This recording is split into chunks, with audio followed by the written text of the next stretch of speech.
Wells at Dearborn. 1. Alexander at Kandahar. Kandahar was founded by Alexander the Great during his questionable Afghan campaign as one of a series of fortresses established to protect him and his armies as he pursued the Persian satrap Bessos, pressing the eastern edge of his envelope. At each of these fortresses, he left behind thousands of Macedonian and Greek soldiers, logistics and supply troops, builders, artisans, tillers, every type of worker needed to create a real settlement.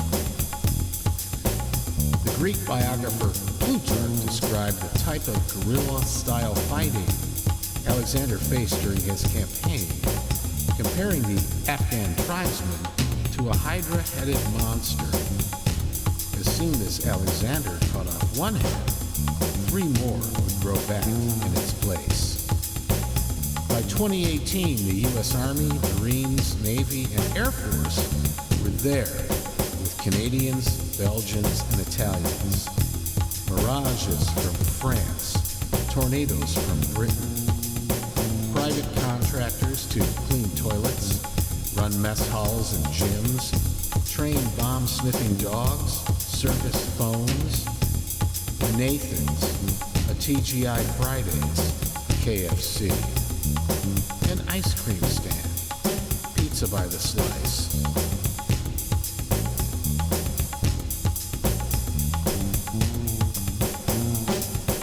2. Wells at Dearborn. During the War of 1812, the Great White Father pressed the western edge of his envelope. Captain William Wells of the Legion of the United States led a group of Miami warriors from Fort Wayne, Indiana, to aid the evacuation of Fort Dearborn, the tiny, beleaguered settlement that eventually became Chicago. Presently besieged by hostile Potawatomi, no Nathans, no KFC, no Mirages, and tornadoes indigenous.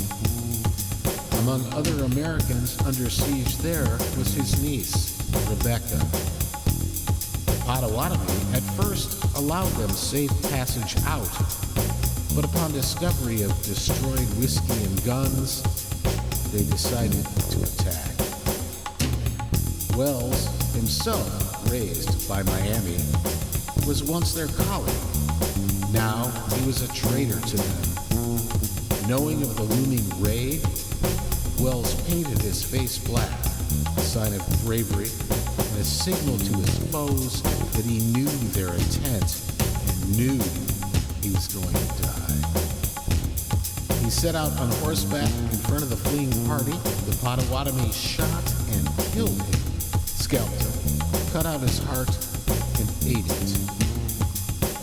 Although considering him an enemy, they respected his strength and courage, and in this way believed they could absorb it into themselves.